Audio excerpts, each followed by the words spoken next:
Hi everyone. I know I haven't filmed in a little while. I mean, it hasn't been that long. You probably haven't missed me, but even so, it's been a little longer than I usually go in between videos and made me kind of glad that I'm not committed to an actual regular upload schedule at this point.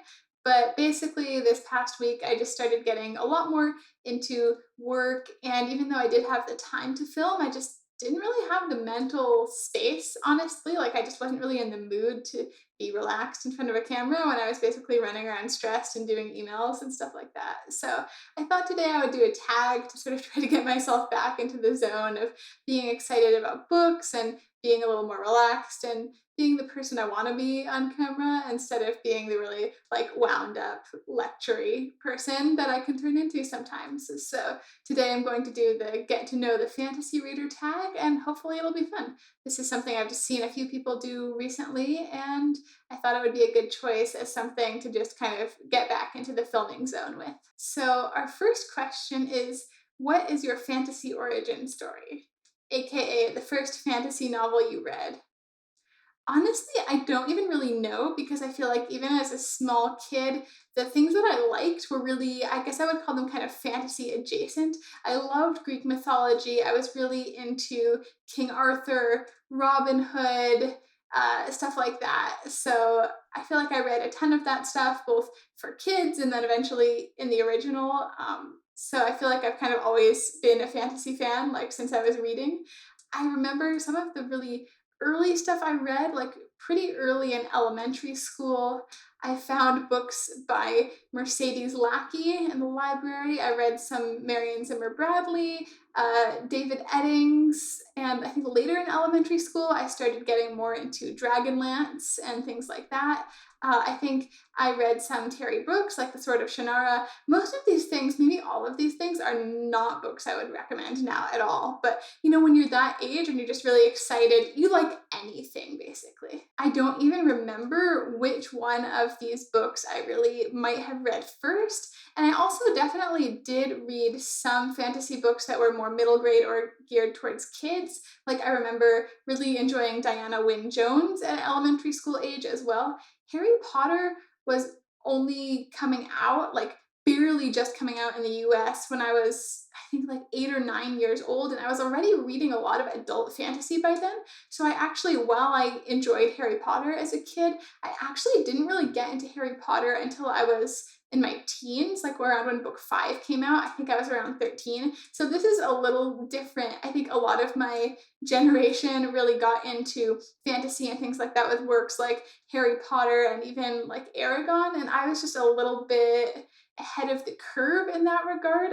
That stuff wasn't really available yet when I first really got into reading fantasy. So I think probably the kinds of stuff I read probably is closer to what somebody who's maybe like not a generation older, but like a couple years older than me might typically have been exposed to. I'll also note that some of the stuff that I read when I was a pretty little kid was not 100% child friendly or appropriate.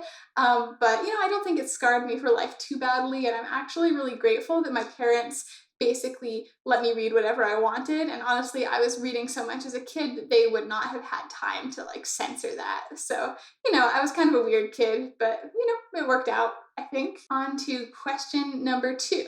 If you could be the hero in a fantasy novel, who would be the author and what's one trope you'd insist be in the story? So the first thing I thought of was Patrick Rothfuss and The Name of the Wind, because I think I've said this before. I feel like, especially since Rothfuss is a non-musician, the way he writes about musicians and performers is just really, really accurate and really resonates with me in terms of like what it's like to be a musician and what it's like to perform. He expresses that with both really well. So I first thought, oh, it would be nice to have like Patrick Rothfuss write my, fantasy story. But then I thought about the fact that it would probably never be completed. It would take forever. So I don't know how I feel about that. So honestly, probably I would go with Brandon Sanderson because I don't think I'd be a very good fantasy hero, honestly. I'm not really the right type of character. So if I have to live in like a fantasy world, I want a really well explained magic system and I want my books to come out on schedule. In terms of tropes, this is one that I probably kind of make fun of a lot when I see it in books, but secretly love, and that's the talking animal friend, or magical animal companion. Um, as cheesy as it is, I would love a talking animal friend. I'm not sure exactly what animal, maybe a dog. A horse seems kind of, it'd be hard to fit in the apartment. But yeah, so that's, if I could have one fantasy trope, I think the talking animal companion would totally be what I would want. Question number 3. What is a fantasy you've read this year that you want more people to read?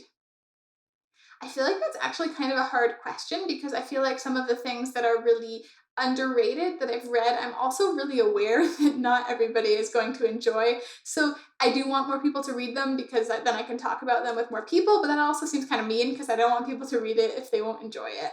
But I feel like The Goblin Emperor by Catherine Addison is a very underrated standalone fantasy, and it was one of my favorite books that I've read this year, so I would love if more people would read that. Another book that I haven't heard very many people talk about, actually, I don't think I've heard anyone talk about it, and I kind of regret not talking about it more when I read it, but that was The Grace of Kings by Ken Liu, which was kind of this historical epic fantasy that's basically drawn from the history of Han Dynasty China, but is in kind of a fantasy setting. It has this very epic historical feel, and I really enjoyed it at the end. I sort of wish I'd done a review at the time, but I think I had a lot of other stuff that I was reviewing and I didn't feel like it. But I wish more people would read that. Also, I'm pretty sure I read this one late last year instead of in 2020, but Gods of Jade and Shadow by Silvia Moreno Garcia. I think that's a really great book, and a lot of people are reading her book Mexican Gothic right now, which was also really, really well written, a little too much horror for me, but I think Gods of Jade and Shadow was really excellent, and I wish more people would read it, and maybe after they read Mexican Gothic, they'll go back and pick that one up. Oh, and I'll just mention City of Brass and the David Bud trilogy because I love it and I think everybody needs to read it. But I think a lot of people are reading that series right now, so, this is just my obligatory plug. Question 4. What is your favorite fantasy subgenre? What subgenre have you not read much from? I think I basically read a lot of epic or high fantasy and a lot of historical fantasy. I don't read a ton of grimdark, but I actually feel like a lot of the stuff I read or like is kind of like borderline grimdark, so I can't really say that I don't do grimdark, but I end up reading a lot of books where I read it, I'm glued to it, and at the end I'm like, oh, that was really messed up, why did I read that? But also kind of love it. So that's sort of my reading habits in a nutshell. It kind of drives my husband crazy because he doesn't understand why I keep reading things that I feel kind of disturbed by. And I don't really know why either, but it happens. So that's my love-hate complicated relationship with grimdark. I haven't read that much urban fantasy, but I guess I like urban fantasy, but I feel like that's something I haven't read that much of, and I really haven't read that much YA. I feel very unfamiliar with the state of the current YA fantasy genre, and I'm still just not really sure if it's something I like or not. I tend to get very excited by the sort of descriptions or pitches for some of the YA fantasy books that are coming out right now, and then I tend to feel kind of let down by the execution, but it's just really a genre that I haven't read very widely in yet, so I'm still really open to exploring that. Did I answer the question? Let me check. Oh yeah, what subgenre have you not read much from? So we'll say that was urban fantasy and YA, and I rambled a lot in answering. Question 5. Who is one of your auto-buy fantasy authors? I feel really boring saying Brandon Sanderson because everyone is reading Brandon Sanderson right now, and I've talked about him a lot already in this video, I think, but I've been reading Brandon Sanderson for like 10 years, so I feel like that's one of the only authors that I've built up that level of trust where I probably will buy or read everything that he writes, no matter how I think it sounds.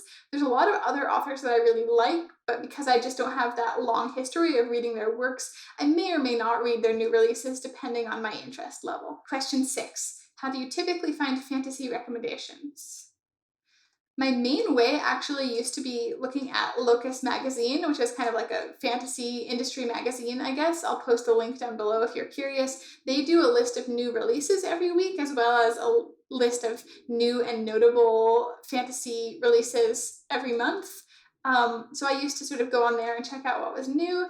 I also would go look at lists of past award winners like the Hugos and see what books won or nominated in previous years and sort of just put things that I hadn't heard of before on my list. I think now I'm probably getting the most recommendations from BookTube, obviously, and from people I follow. I still do those other ways a little bit. I really have not gotten into finding recommendations on Goodreads. I know that's something a lot of people do, but to me, it just is, it's a little bit overwhelming and I don't really know where to look. Question 7. What is an upcoming fantasy release you're excited for? Okay, I'm going to stop myself from saying Rhythm of War, which is really just my way to say Rhythm of War and not look like I'm saying Rhythm of War. So I'll come up with some other ones. I think Black Sun by Rebecca Roanhorse looks like it's going to be really cool and really interesting, and that's coming out this fall. I'm also kind of excited for A Deadly Education by Naomi Novik, which is the first book in a new series by her as well, because in general, I like her writing and I'm a sucker for school stories, and it just seems like kind of a cool concept. So those are 2 upcoming releases that I'm looking forward to that are not by Brandon Sanderson. What is one misconception about fantasy you would like to lay to rest? I don't really know because I feel like a lot of my close friends or people I talk to about books enjoy reading fantasy. And I feel like the people I know that don't really enjoy reading fantasy, it's not because they have misconceptions, it's just they are often people that don't really like to feel immersed in the things they're reading. Like either they prefer reading nonfiction or something like that, or they just actually like actively dislike that feeling of getting sucked into another world, which is, I think, one of the reasons I have always loved fantasy. But you can't really argue with someone's tastes. I do think it's true that some people don't have a lot of respect for fantasy as a genre and think it's all like elves and dwarves and quests and things like that. And I have nothing against any of those things, but I actually think that that isn't even necessarily the mainstream view anymore. I think stuff like Game of Thrones has kind of changed that. And I remember what the press was like when that show started coming out, and there was all this stuff about how, it was this new show and it had, dragons and dwarves, and it was just driving me absolutely bonkers because obviously there are no dwarves in Game of Thrones. There is a human who has dwarfism, but stuff like that. But I feel like the advertising and the press around it quickly got away from that, and I think people kind of know now that there's a lot more to the fantasy genre than that kind of thing, and I think that's why we're seeing all these new shows and things like that and the works that people are hoping will be the next Game of Thrones. But if I had to pick one misconception about fantasy, I think it would be, I think some people think that fantasy doesn't deal with serious issues of, any kind. And I think that's obviously really not the case. I think a lot of the time, fantasy or like the elements of fantasy are an additional tool that an author can use to deal with very real things, but to remove it a little bit from our world or to play with ideas in different ways. So, yeah, I guess that I would like to change the misconception that fantasy isn't really serious. If somebody had never read a fantasy before and asked you to recommend the first 3 books that come to mind as places to start, what would those recommendations be? I have a video up of the books that I recommend to people the most often, and I think there are at least 3 fantasy books on there, so I will post a link to that. For people who want to really get into fantasy, I think it kind of depends what kind of reader they already are, so it's hard to list stuff in general. I think Mistborn or another Brandon Sanderson could be a good place to start because his style is very accessible and the books, are very easy to read and get into. But if it's somebody that prefers something more literary, then that probably would not be my recommendation. I'm actually kind of thinking about making a video about recommending different fantasy books for people that don't like fantasy, like not necessarily books for people that want to get into fantasy, but books that you could kind of like, kind of like when you sneak vegetables into the cupcake or something like that, how to get people to read fantasy anyway. So maybe, despite some issues with, timely publication, I feel like The Name of the Wind is actually a book that does appeal to a lot of people or get them into fantasy, and it was actually the book that really brought me back into reading fantasy in my late teens when I had sort of gone through a phase of not reading very much fantasy for a few years.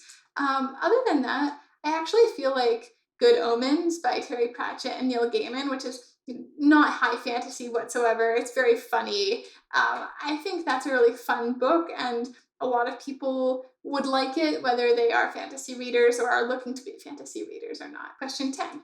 Who is the most recent fantasy reading content creator you came across that you'd like to shout out? So I'm still pretty new on BookTube, and I think I'm finding people all the time. So it's hard to pick, but I guess I'll just shout out Jessie May because I've really been enjoying her channel recently, and I know she did this tag, I think in the last month or so. So you should all definitely check out her channel. I really enjoy her videos.